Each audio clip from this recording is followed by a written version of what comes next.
Well, it looks like things are finally about to wrap up, And it's weird, because next week it's going to be the end for a lot of anime for this season of winter. And I say, what a season it has been. But still, we're only in mid March. And the fact that we're in mid March and the fact that we still have the rest of March to go through, because most of the stuff in spring and coming out into like April, like the teens of April. Most of the good stuff. So the question is, what are people to do until then? What am I going to do until then? I guess I'll do the talk about the things I have been watching, but I haven't been reviewing. I guess. But anyways, put that aside. Let's just talk about Beastars and how Lewis and Negoshi pretty much went through the same thing, but in different paths. Some paths can all lead to the same end. One of those old sayings. I'm not sure I'm getting it right, but it's just something I heard down the road.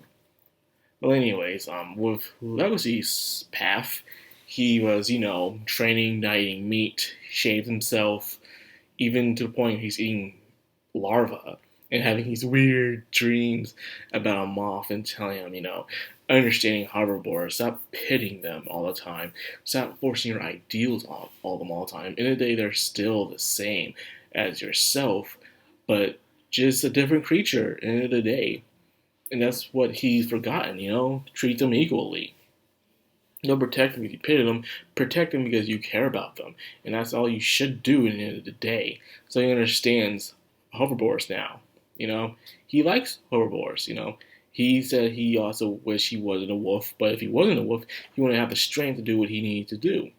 So it's a given, It's a matter of perspective in the end of the day of how Legoshi sees his life, as a blessing or as a curse. It determines on what you use it with. Sure, you're fighting and scary, but you just scare off your enemies and protect your friends. Your friends will sooner or later know if you're a good person or not. Determined on your actions instead of just your looks. And I believe that's what has been happening, He's been looking back on the last year and he's accumulated a quite amount of acquaintances and friends, even a love interest, And he's about to fight his big fight. Even Master Gohan himself is very proud of his progress. He's never seen someone like Legoshi before, so you see he's a one of a kind of person. But again, the same thing can be said with Lewis Senpai. Lewis Senpai was a bit more darker in a way. He saw things, the dark world, and he's living around one of the strongest carnivores, probably in the entire city, the Shishigami. And because of that, he became their leader.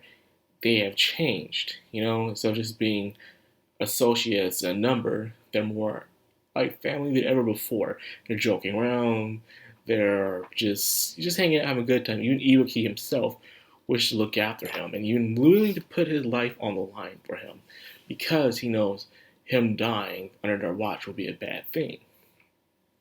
And it seems like when carnivores and most people have something to protect, they're extremely strong. They change. They show a similar strength where they don't need meat to be strong. They need that sort of passion to be strong. That's been given. Look at Nagoshi for crying out loud. He wanted to protect Haru and other carnivores, and look at him.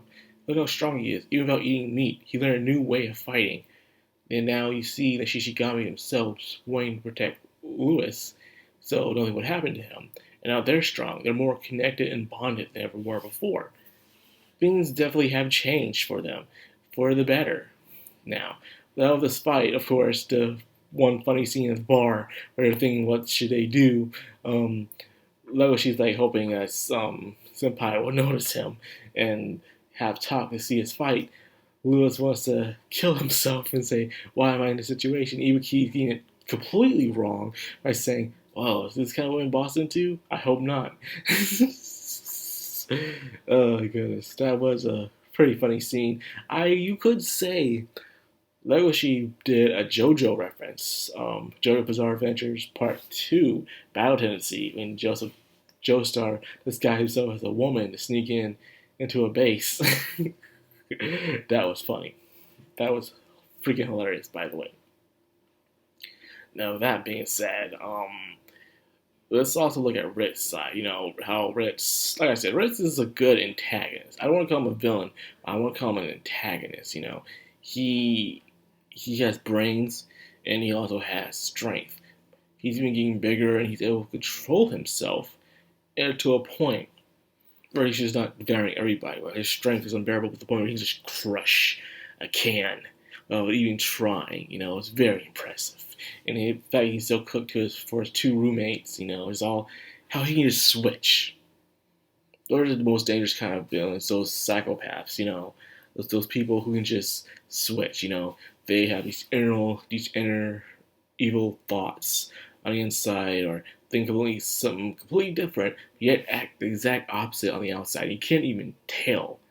Like these people are very smart, they're cunning, they think a lot, they think ahead, and they're very confident in themselves too. So you gotta be careful of them.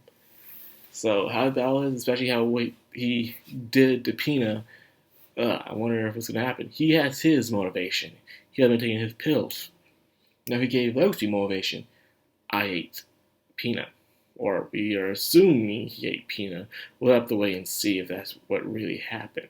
Well, anyways, one episode left. The Battle of New Year's Eve is about to start. And I am looking forward to it. I hope they go all out. And Studio Orange does an amazing job. And after they do stop on Beastars, hopefully they do continue it because, come on, why not? The series is done. The manga is done, so they could finish it up if they want to.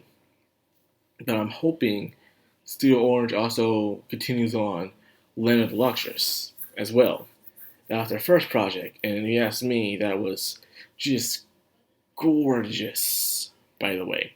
That's just my opinion. So anyways, I hope you guys enjoyed the video. If you did, like, comment, subscribe, and of course, hit that bell icon. This has been the Matt Crown on Manime. Signing out.